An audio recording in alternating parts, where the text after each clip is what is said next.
Esiet sveicināti! Pagājušā gada rudens un šī gada nepatīkamā ievainoto un bojāgājušo cilvēku statistika uz Latvijas ceļiem valsts atbildīgajām institūcijām lika pieņemt vairākus svarīgus lēmumus, lai uzlabotu visneaizsargātāko satiksmes dalībnieku, kājām gājēju un velosipēdistu drošību.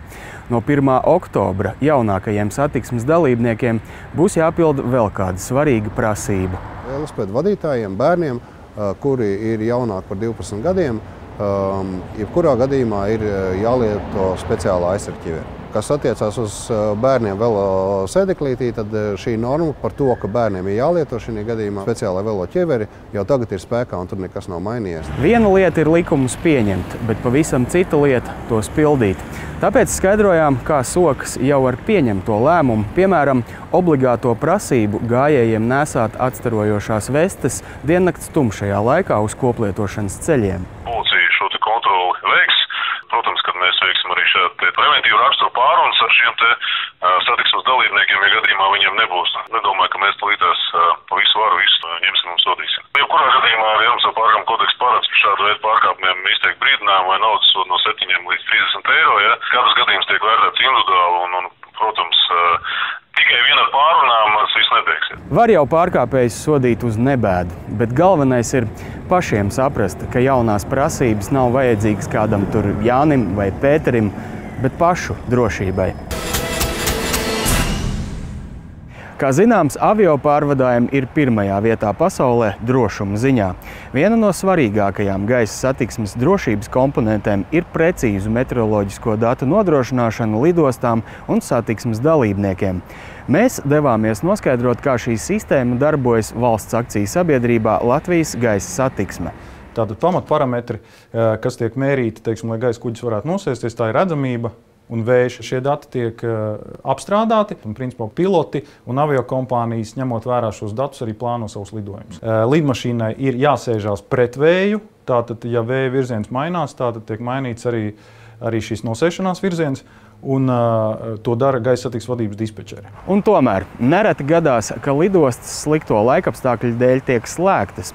Kādi ir kritēriji, pēc kuriem vadoties tiek pieņemts lēmums, ka lidmašīnai būs jālido uz citu lidostu? Tas notiek tāpēc, ka ir slikti meteoroloģiski apstākļi, pārsvarā tās ir miglas. Lidlauki tiek kategorizēti, 1., 2., 3. kategorija. Rīgas lidostas doto momentu ir 1. kategorijas lidlauks.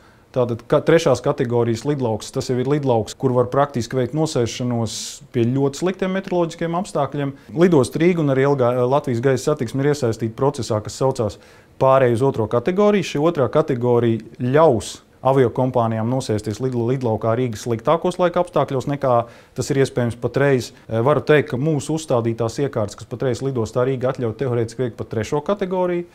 Tātad ar iekārtām viss ir kārtībā. Tas ir gan lidostas infrastruktūra, kas patreiz tiek darīta un drīzumā arī pabeigsies. Plāns lidostā Rīga pāriet uz kategoriju 2 ir šis gads. Ar nepacietību gaidīsim, kad arī Rīgas lidostai tiks piešķirta 2. drošības kategorija. Jo kam gan ir vēlme Rīgas vietā nokļūt, piemēram, Viļņā, ar visai neskaidrām izredzēm tuvāko stundu laikā nokļūt galamērķī. Pēdējo mēnešu notikumi Ukrainā pie mums Latvijā ir aktualizējuši ne tikai mūsu militārā potenciāla varējumu, bet arī to, cik gatavi esam dažāda veida dabas un tehnogēnajām katastrofām.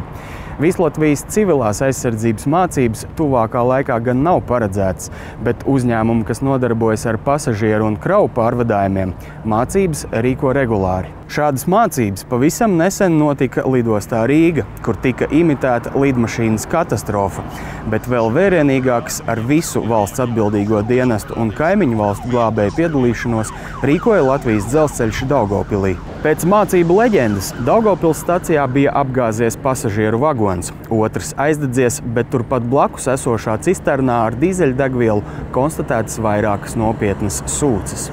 Jā, šāds pasākums Latvijas dzelzceļa organizē 3, 4, 5 reizes gadā, liels, kur mācību laikā mēs inscenējam dažādas negadījumus, kas var notikt uz dzelzceļa. Un šīs mācības, tas galvenais ir tas scenārijs, protams, ja, un galvenais ir tas, ka visi dienesti kopā strādā.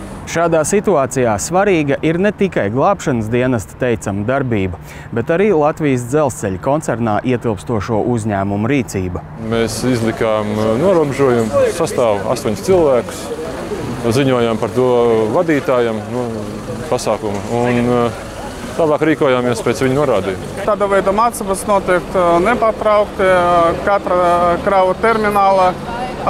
Katra stācija periodiski mūsu speciālistus mēs apmācām bieži, gan teoretiskas apmācības, gan tāda veida praktiskas mācības. Pretenzijas pagaidām nav, un es ceru, ka mēs izpildīsim visu, kas uz mums ir uzlikts. Civilās aizsardzības mācības Daugavpilī parādīja, ka iesaistītās struktūras ir gatavas ārkārtas situācijām.